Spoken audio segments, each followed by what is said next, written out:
Welcome back for another episode of World 1-1 Podcast. I am your host, Larry the Nordic Beast Giver. With me is my co-host and partner in crime, Eddie the Magic Head Nestle Wonderball Chocolate Thunder with Wonder from Down Under, V.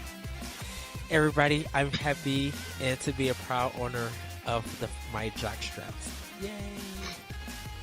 They actually came in and I'm so giddy to try them. So, my Only first you. pair. Only you. You know, it makes me want to lose weight. You know, get my stomach in shape. Because I was looking at them in the mirror. I'm just like, okay, it looks weird. It feels weird, but I'm just like, okay, I'm getting used to this. The booty might look nice. I hope so. But I look at my stomach and be like, I kind of need abs. Like, I need to tone up. So summer is right around the corner. So, what have you been playing? I have been playing Pokemon Sun. Got done with my first trial, and now I'm about to go to the main island trial. About to do that. Getting a little bit more of Ghost Recon Wildlands done. I think I'm gonna probably do 2 more parts of it, and then just get a review up ready to go. Because, like I said, rinse, repeat. It's a washing machine game. Going to return to Nier Ultima, and I feel like someone at Platinum used to work at Treasure, because it feels like the shooting segments, like they got like vertical 2D segments of shooting, and it feels like Ikaruga meets Platinum, and it's just like, ooh, this is weird. Like I just got straight Treasure vibes, but I kind of hate the fact that if you die in the first mission, you have to do that whole thing all over. It doesn't have no checkpoints. It doesn't save. So I'm just like, oh great, this is about to be a fun experience. How lengthy is it though to go back and go through that though? I mean, is it that horrible? It's probably, you got to do another long boss fight. So you got to do that whole shooting segments, which is about 7 to 10 minutes.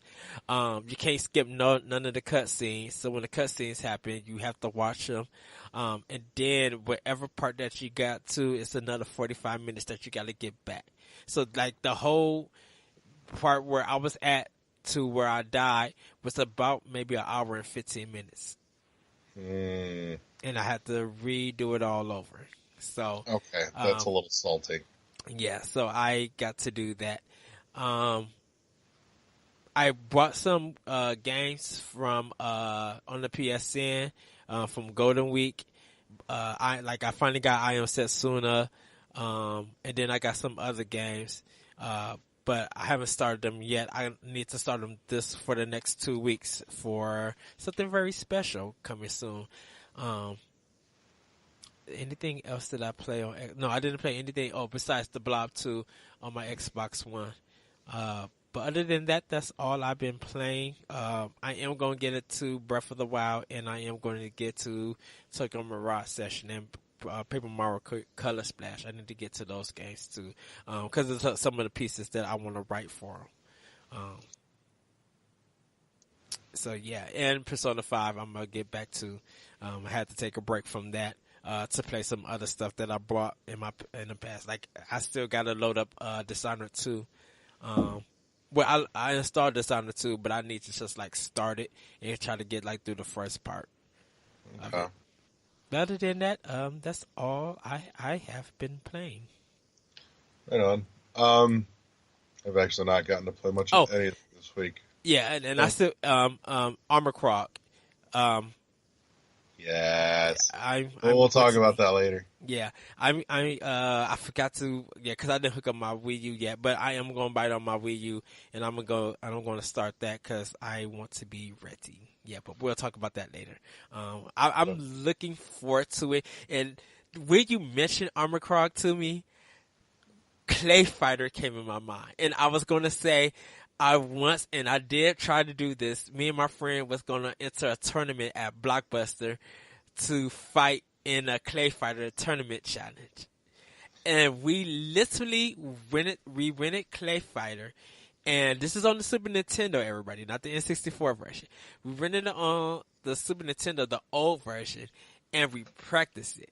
because I think Clay Fighter Tournament Edition, or it was like a new edition, was only a not Best Buy, was only a Blockbuster exclusive back in the Mm-hmm. day, and I was just like, oh my goodness! And we were so ready to go to it, but my friend's dad, never took us, so we never entered it in. But I was ready. I was ready to do that, dude. Right on. Not a whole lot of spare time floating around this week, just a bunch of social obligations and whatnot. Little bits of Mario Kart here and there when I've got 5 minutes, and when I've got longer periods of time. I've been trying to grind through the end of Mr. Shifty so I can write and review, because I won't write it unless I've actually finished it. But I'm telling you right now, the closer I get to the end of this game, the less I'm starting to like, or the less I'm liking it. It started off good. It just kept working its way down from there, just working my patience. And is it that the difficulty ramps up in a way? The difficulty definitely ramps up. That by itself isn't the issue, though. Okay. The problem is that not only does the difficulty ramp up, but the longer it goes, the more it feels just like a grind to get through. Like it's losing its fun real quick. Okay. It's feeling very monotonous. That makes me sad, because I started out really liking it, but there's a distinct lack of variety in terms of what it asks you to do as you slog through like 18 levels made up of, 4 to 6 stages apiece. Yeah, I mean, don't get me wrong, there's a lot of content lengthwise, but fuck, there's no variety. It just drolls. Is that Gears of War mentality, like the first 15 minutes on repeat to hook Kind you of. in? Okay. Kinda, yeah. So and that's kind of sad to hear, definitely for an indie game like that. It's got some good ideas and some good mechanics. Even just some minor tweaks to the writing could have helped it too. The non-talking protagonist is kind of sad, because honestly, it puts all the dialogue on the one chick that's talking in your ear and the bad guy. And frankly, if they had split half of the dialogue between the chick talking in your ear and your character, yes, it would have been much better. A little bit of banter would have gone a long ways. Instead, he just stands there and says nothing.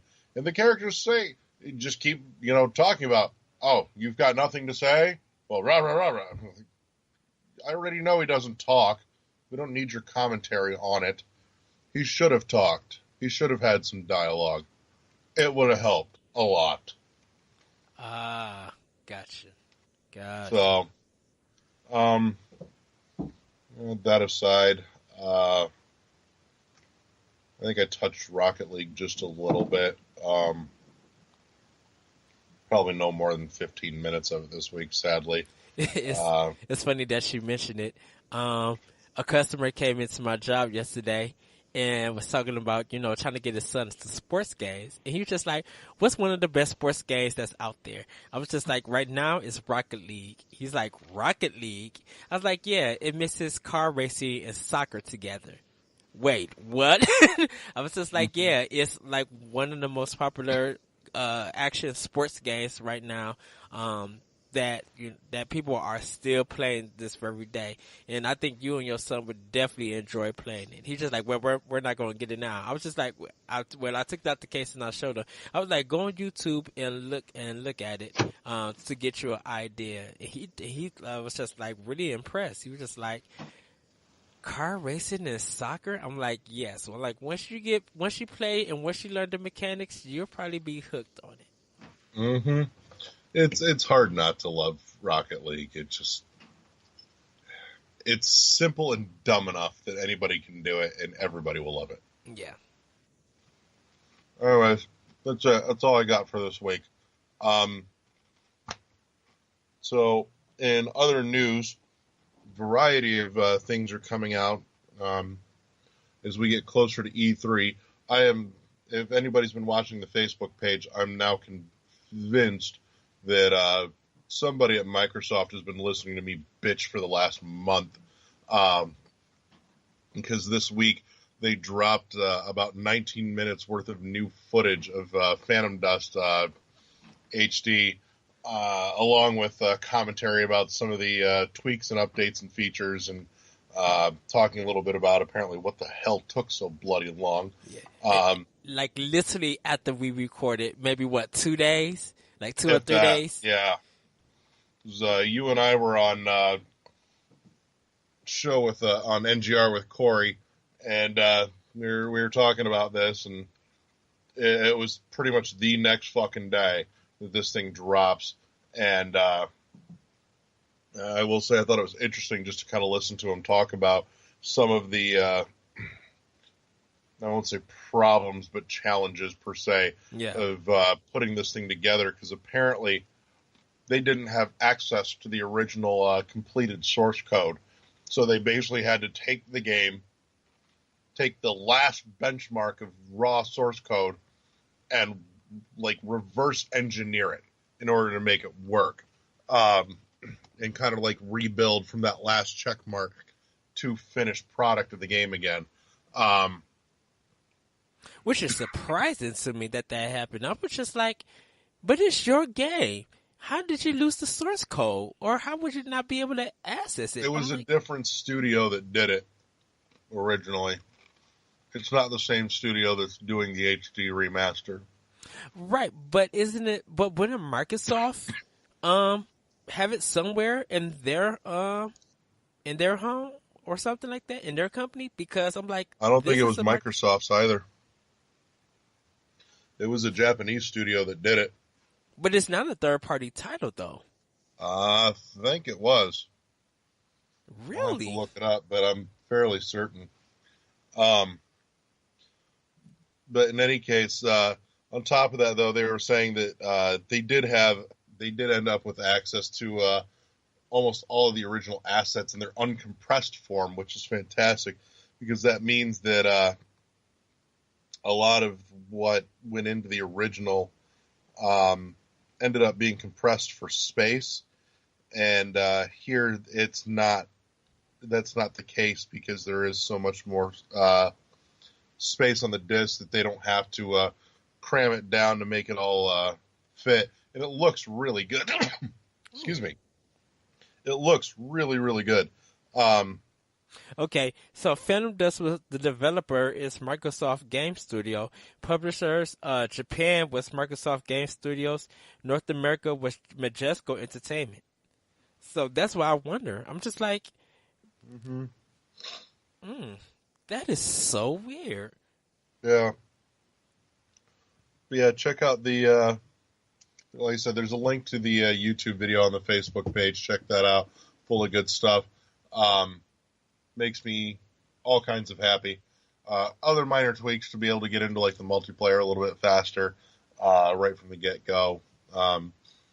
Some things that they're changing in order to make card balancing a little bit easier, which frankly I'm not exactly thrilled about, because that's one of the things I don't like about Hearthstone, is that they can go in and make tweaks to cards that you have in your decks, and suddenly shit doesn't work the way it did the last time you turned it on. Like, stop fucking changing shit from out from underneath me. You put it out, that's it. Leave it the fuck alone. That kind of thing with card games bothers the hell out of me. Well, isn't it with the balance and stuff, because some cards might be overpowering, like, and they didn't think it would be overpowering when it first came out compared to bringing it back out now, and so to tweak that balance, they sometimes have to do that. Learn how to counteract it and move on, or do a banned and restricted list. But quit changing cards. Sometimes that's not possible. Well, they normally do that. Nope. But do they? No, they do that in competitions. But do they do that in? They don't do that in like electronic competitions, like Hearthstone, like you said. Like, there's not a No, card there's that no they could banned buy. and restricted in Hearthstone because they keep changing everything. But if we was playing like a real card battle, they normally could do. They would normally can ban that card because they can't change it. So they just outright ban that card for that tournament. No, they won't ban it. Not for stuff like Hearthstone.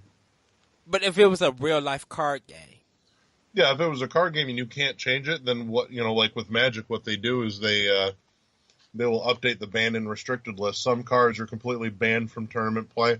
Others are restricted to one per deck.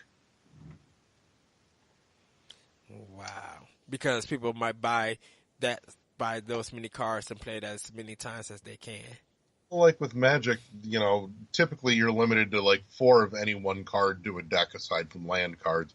But if it's on the restricted list, you can only have 1 in your deck. That's so weird. Well, no, that makes sense. Yeah, that does make sense because it is a It tournament, keeps certain things from getting out of balance and prevents certain like game of the infinite system. loops. Okay. So, like I remember back in my high school days, I played a lot of Magic, and my sliver deck was particularly nasty because I had the infinite sliver combo in there that once I got 3 cards, specific 3 cards on the table, I had an infinite army all of a sudden. So, Wow. but yeah. So, it's like I said, I'm just happy that it's not dead and gone. And whoever was at Microsoft listening to me bitch for the last month, thank you. Moving forward, other exciting fucking news. It leaked and then it was released, which, that seems to be the order of everything these days. Yep. The other series that I was, myself and probably most everybody else was fairly convinced was dead. Holy shit, Darksiders 3 is actually happening. This makes me a happy clam.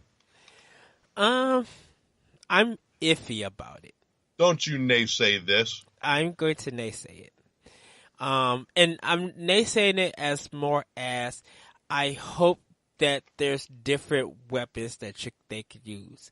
Because when I was watching the gameplay and I was seeing her animation with with the whip, I was just like, this might get a little bit repetitive and boring. And maybe there's going to be more weapons and more combos to use. But I was kind of like, and I know it was early alpha gameplay. So I don't want to. Hopefully, I'm not trying to. It seems like trying to judge it on that. But I was just like, if this is what the ideal of this game is, what I'm going to be getting, I just hope that more is coming. I really hope that when they actually do a real gameplay trailer, like they finalize all the assets and everything, or the code and everything, that they show a lot to this game that you could do differently.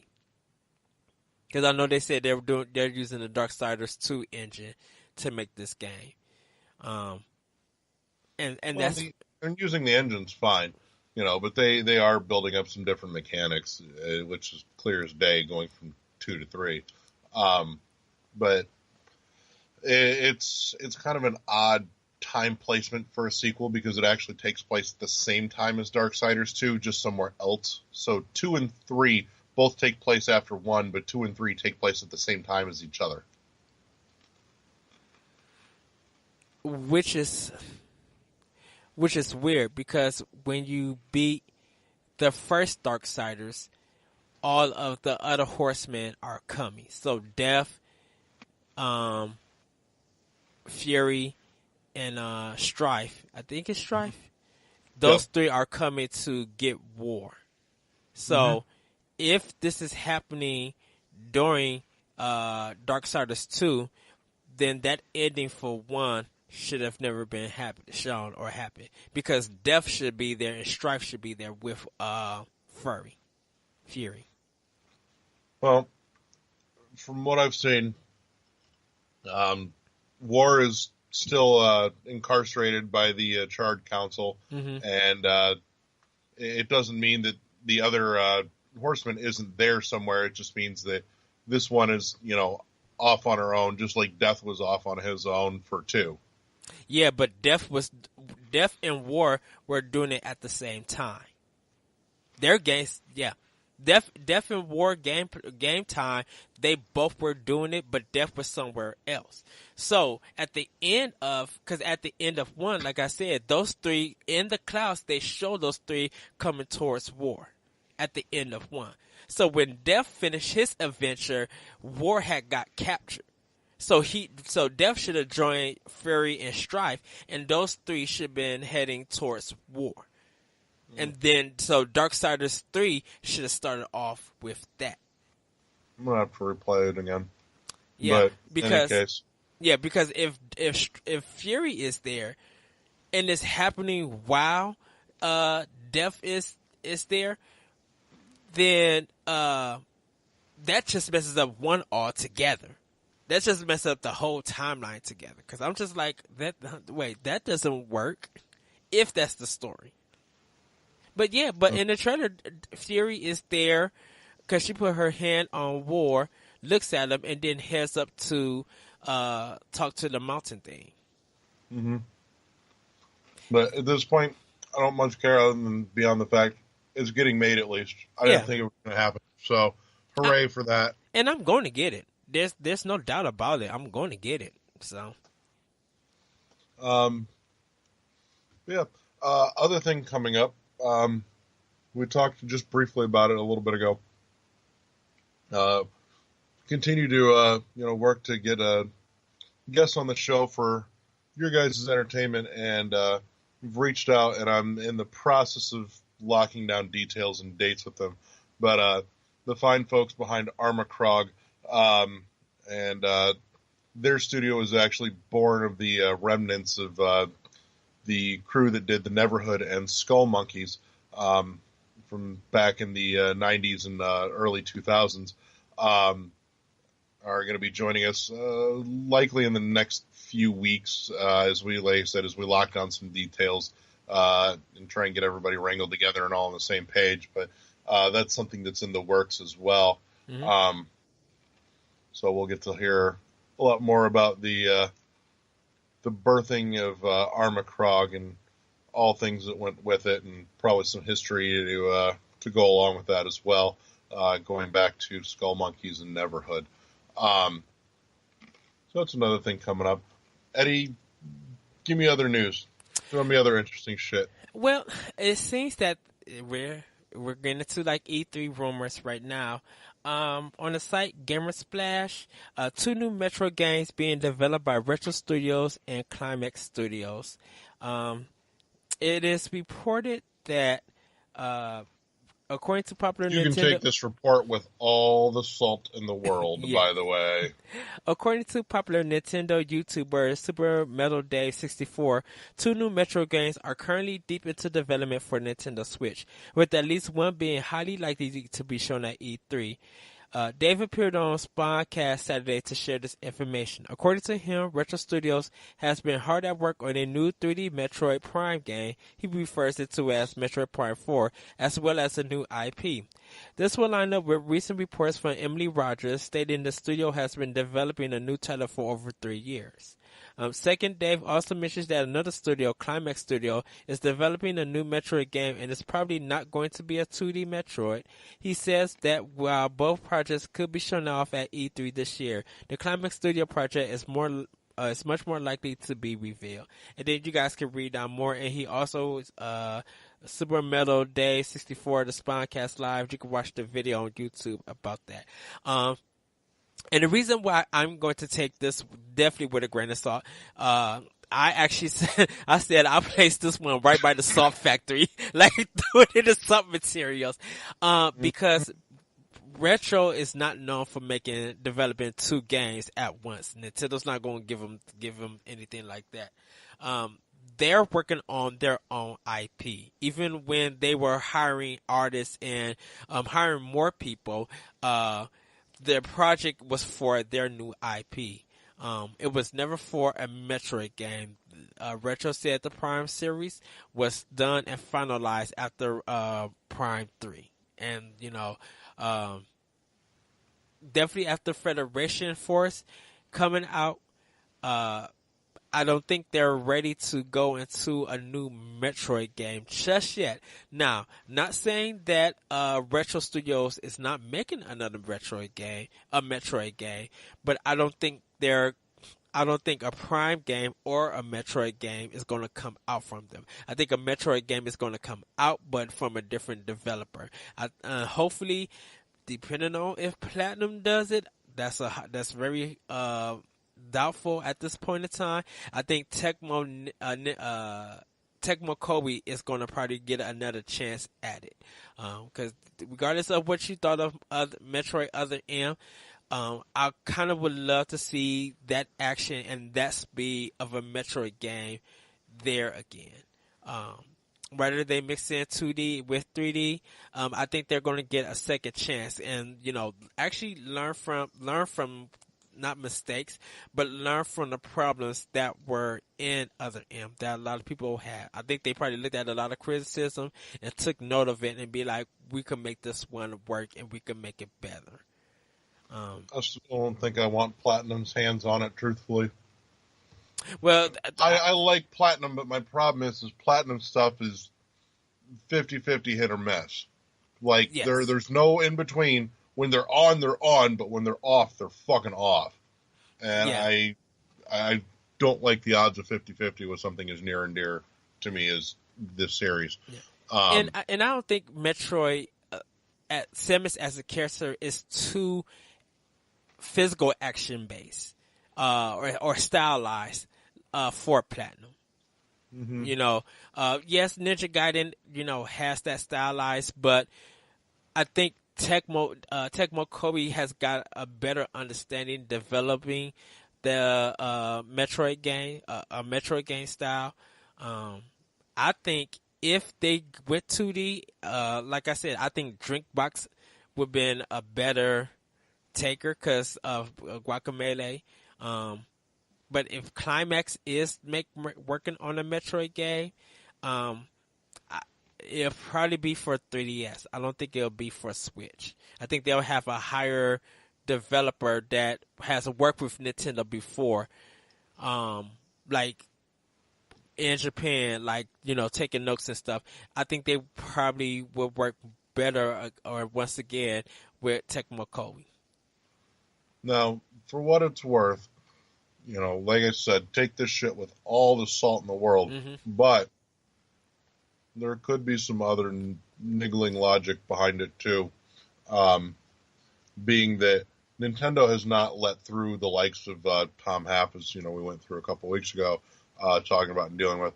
But you're also not seeing any other real Metroidvania, indie style games sneaking onto the system right now either. And it could be that they're holding off just to make it that much more impactful when they do let the actual Metroid series onto the platform, right, or onto the system, so that people haven't already gotten their fill of the genre and drown out sales. Right, and I think because we probably won't see that next Metroid until, I would say, next year. Mario Odyssey, like we got Zelda, but Mario this Odyssey is a full slate. Yeah, I think Mario Odyssey is gonna be the leading one, like after Arms and Splatoon, and after some other upcoming indie games like Xenoblade 2. Like Mario Odyssey is the one that's gonna be the big thing for right now. I think don't want to call them side games, but the other major games, like for 2018. I would want, personally for me, I would want a Metroid game and I would want an F-Zero game. And I'm with you. And those could be the big titles, because I think 2018 for any developer and publisher right now, we really don't know much. Like maybe the next Fire Emblem game is the most anticipated game from Nintendo for 2018. That's as far as we know. So for a company like Nintendo, F-Zero and Metroid would have more marketing, more breathing room, and probably have a better chance of having better sales, because now people will be wondering what to get. Oh, I already see now my top 3 games: Fire Emblem, Metroid, F-Zero. Let that lead the pack. So when 2019 comes, then we know what the next games could be that we could look forward to.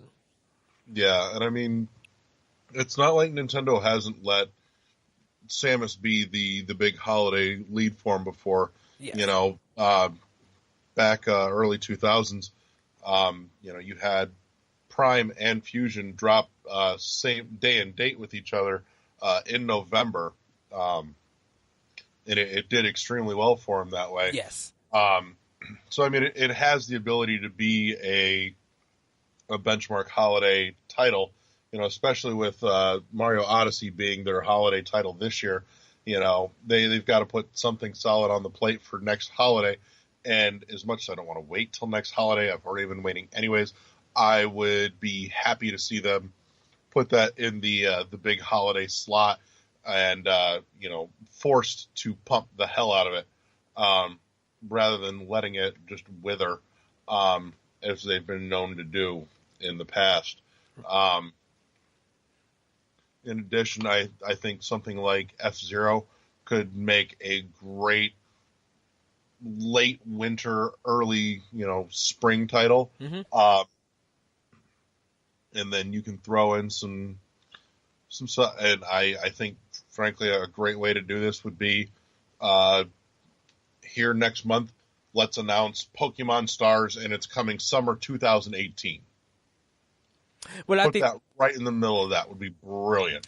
I think, announcing Pokemon Stars or releasing Pokemon Stars, and announce it this year, announce it next month, and then release it summer 2018.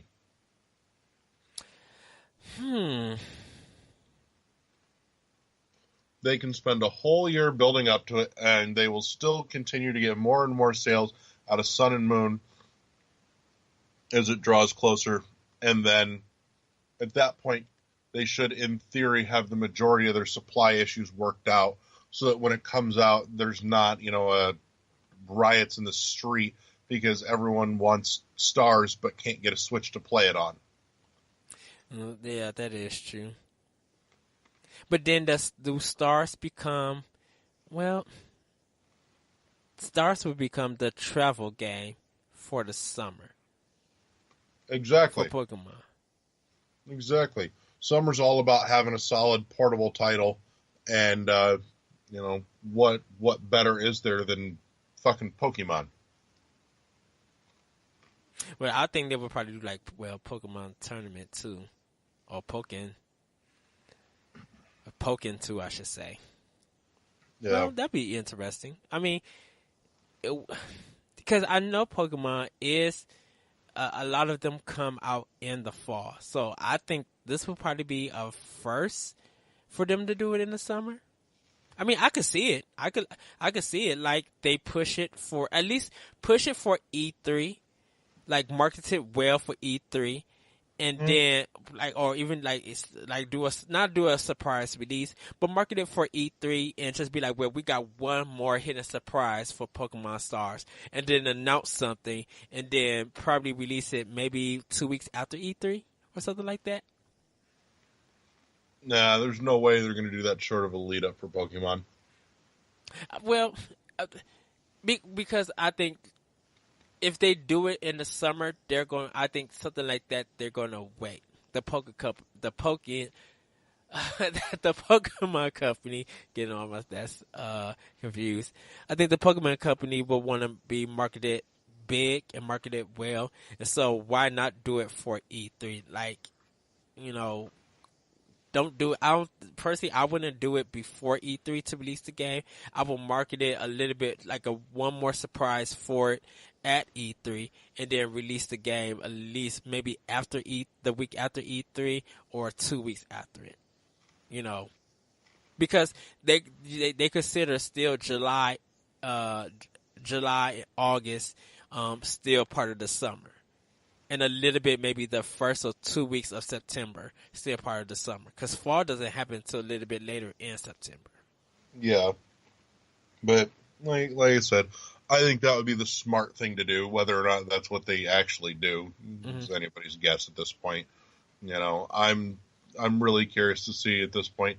They've got so much momentum. The question is, do they hammer down on the gas pedal, or do they completely fucking fumble and just muck it up and slam the brakes? I don't think they're gonna go full in. I think West working now, dropping like game, like having a reasonable steady flow. So that's the thing. Announce the continuation of that steady flow. Yeah, Show I think us they'll the probably next have that. 18 months worth of stuff. I think they will have that because Nintendo Directs in October or November are like the E3s that we look forward to for 2018. Like, we look forward to a Nintendo Direct in the fall. And they could go about the 15, 20, or 30 minutes. Like, wherever they want to go. Like, we look forward to that. As Nintendo fans and as gamers. Because we know that we're going to get the PlayStation experience in the fall. So, go ahead. So, speaking of Nintendo Direct, too, rumor has it that there might be another Direct sneaking out this week. There's been a few indicators and signs showing that we may get one this week, but I'm skeptical just because we are this close to E3. What are they really going to show now that they wouldn't hold for the show next month? I don't think it's going to be Nintendo Direct this week for us. It's way too early. I think if they do anything, it would be Japan. So, but like I said, there's signs at the moment that there's something brewing for this week. And if something does come of that, we will make sure we throw down a Warp World episode to cover it for you. If they do it, it's probably going to be for games that's about to come out. So Street Fighter, ARMS, maybe Splatoon. Yeah, and then I'm hoping Splatoon so that they don't take up a whole lot of E3 time with that. Yeah, since that'll be just around the corner from there, anyways. And they got a lot of indie games coming out, and some that did get announced that wasn't in last Nintendo Direct. Yep.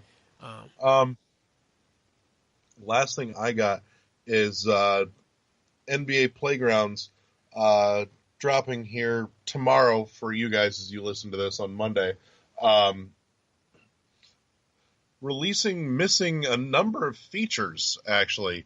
Now, from what they've said, though, those features aren't going to be far behind. But out of the gate, though, a number of features such as some of the online multiplayer stuff, 2-on-2 mode, a number of other odds and ends, all missing from the game day one to be released shortly thereafter. So, and this is across all platforms, right? That's coming out. Yep. Okay. So, I'm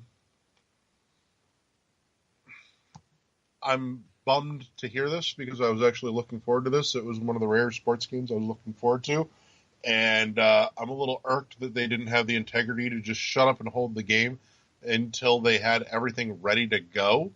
I don't see why you release it, seriously. Stall it a couple of days if that's what you need to get the rest of your shit in. Yes. But nobody listens to me anyways, so there you have it. That's all I got for the moment. It's been a little on the quiet side this week, aside from, a couple of big drops, but not a lot of the little news in between. I think most of that's all just balling up for next month, so. Well, I know I read somewhere on Twitter, one of my friends, and Nintendo probably did report it, that instead of the 4-hour map rotate, they're going to do it 2 hours for Splatoon 2. Okay. That one, people who are still interested in Golden Week, definitely if you have a PlayStation 4 or PlayStation 3 or even a Vita, do check out those sales. A lot of good games are on sale for that. And if you're a PlayStation Plus, you get a little bit more, so you can save up to 80% on a lot of those games. So check that out. I think, wasn't there something on Switch that came out last week that people should check out, Larry? Or No, last week was quiet on the front, on the Switch front, actually. There was some stuff that dropped on the Wii U and on the 3DS, but Switch was actually pretty silent last week. I think Mega Man Legacy 2 was rumored, and that's from the games, I think 7 to 10. No, It might have yeah, been rumored, but there sure as hell isn't anything concrete on it yet. And it yes, definitely didn't come out. right. Because I wonder, because I'm just like, how many games were on the Mega Man Legacy? But it was 1 to 6, right? I think. That sounds about right. Because 7 was Super Nintendo, 8 was Saturn and PlayStation, 9 and 10 were 360, Wii, PS3, and 360, Wii. PS3, yeah. Yeah. So, but yeah, that's pretty much all I got too. That's what I can see for right now. I know there were some new Nintendo new indie games really announced for Switch, but I didn't write them down for you guys, so I do apologize. I will have them up though. When you guys, by the time you hear this, while you're listening to this episode, they should be up on World 1-1. If not, probably by Tuesday they will be up. Because there's been more news and stuff coming out. I know we were talking about ukulele when it's coming to Switch. People are hoping that the problems get fixed. So Rumor has it they're working to fix it. We'll see. But other thing too, just a minor, since we've talked about it a fair bit on the show in months past. Sweet backwards compatibility update on the Xbox One. yes, Geometry Wars 2 and Geometry Wars 3, the 360 edition of, are now finally backwards compatible on the Xbox One. So you can finally have all 3 Geometry Wars on your Xbox One. Thank Christ, about fucking time. yeah, because we've been talking about Geometry Wars for a good while, like a couple of episodes. So it's a little thing, but it makes me happy. The backwards compatibility is getting better and better. Yeah, I think that's one thing Microsoft really needs to do throughout this whole summer. If they're not going to release any kind of like big major games, along with some of the indie titles that are coming out for Xbox One and for Slim, backward compatible that mug. They have tons of games on the first system, well, on 360 that they literally can bring out. You know, a couple of months ago, Larry was on my show, and we was talking about XBLA. Those games should be making a return. Some of them are.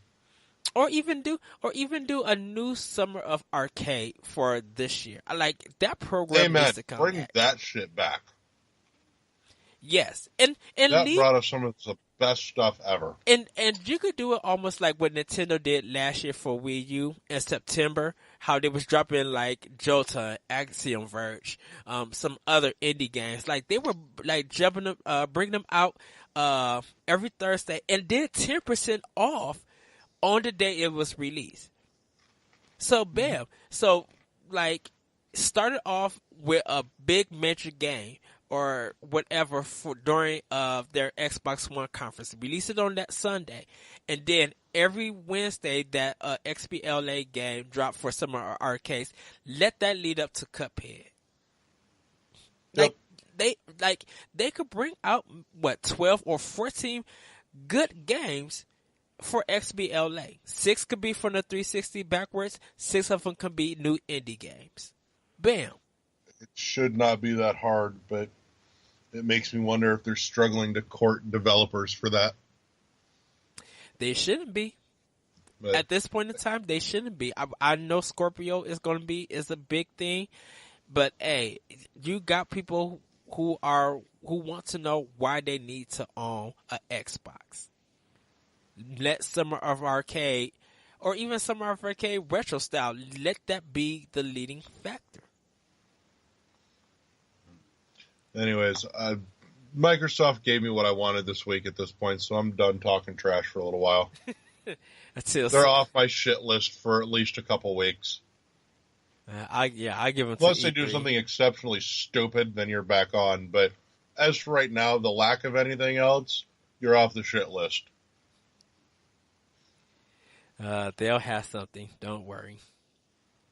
Like, they've got to pull a Konami level fuckery to get back on the shit list early. Oh, anyone who pulls that, it's going to take a long time for them to get back.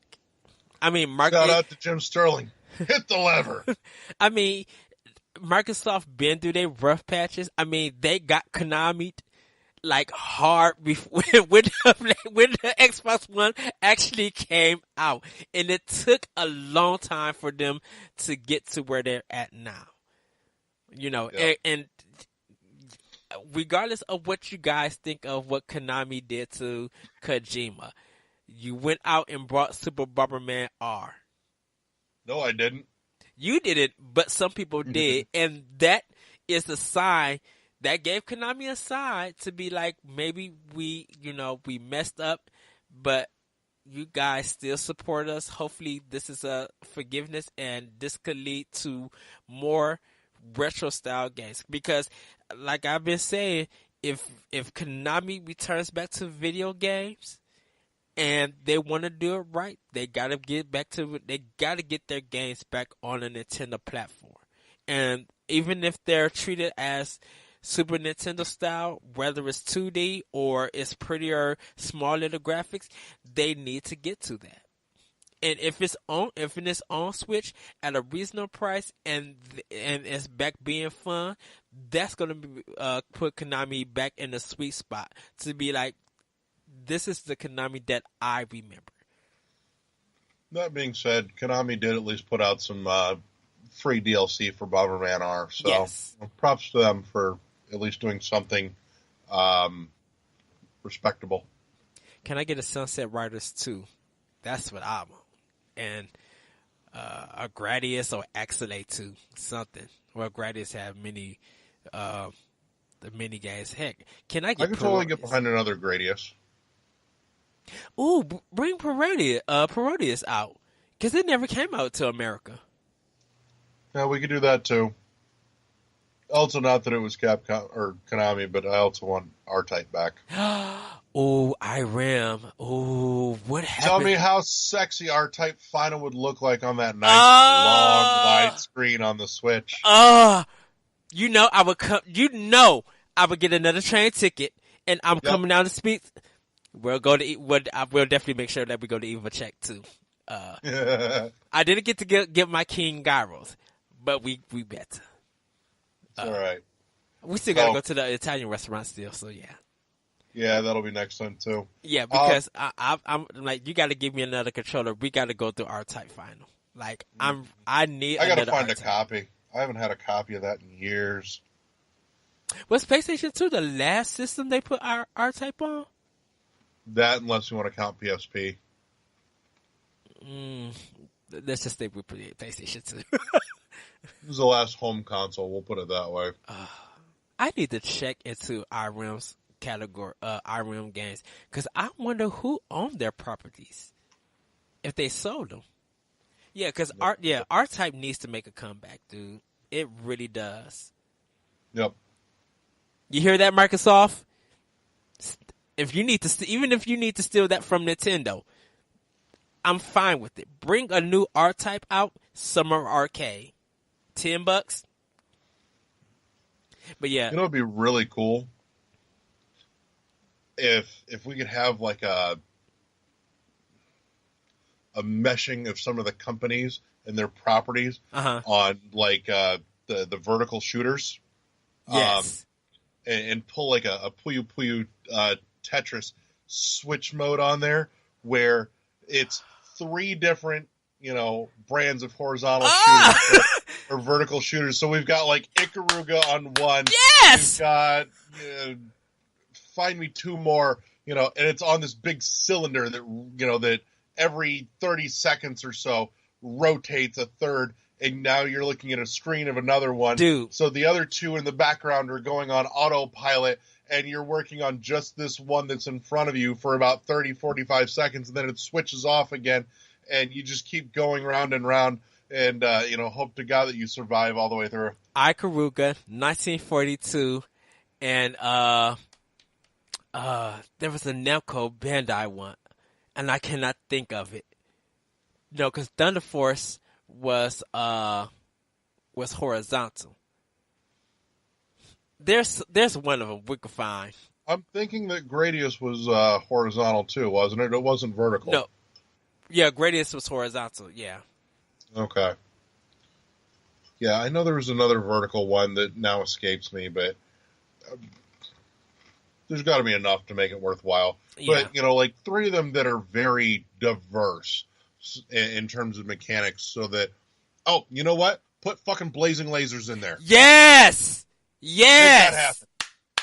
I need 3 royally diverse, so that like every 45 seconds your brain has to rearrange what the hell it's doing. Oh, blazing lasers. Oh, that needs to make a comeback with art. Yes! I'm down for that. I'm literally, right now, down for that. There's your impromptu, here's the pitch. Make that shit happen. Yes. So, but that's all I got. Eddie, you got anything else, or are you ready to pimp your shit? Let me go ahead and pimp. You guys could listen. In the coming weeks, me and Larry was on MVC Video Game Book Club talking about the Legend of Zelda Breath of the Wild. So you guys can check that out on YouTube at Bojo BOJOXXYXZ.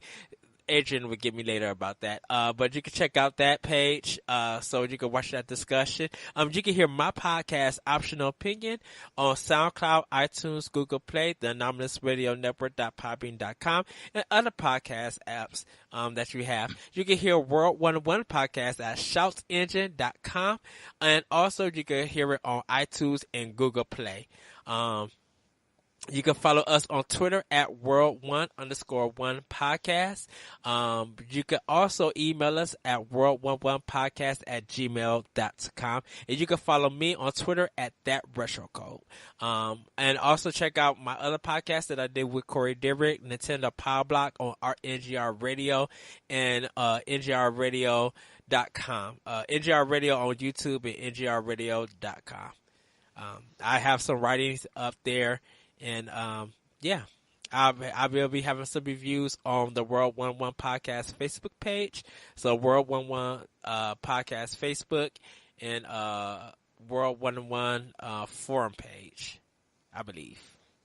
Right on. Like Eddie said, he and I were on with Corey and the gang on NGR this past week. That should be going up today as well, is what he told me. Also, hit up the Facebook page, join the conversation on the forums group. We're also on Twitter at World1_1 podcast. Mr. Shifty review going up this week, Mario Kart review going up this week, and depending on how the rest of my week goes, I'm going to try and dig into Puyo Puyo Tetris for a nice, sufficient review as well. And our contest, is this still going?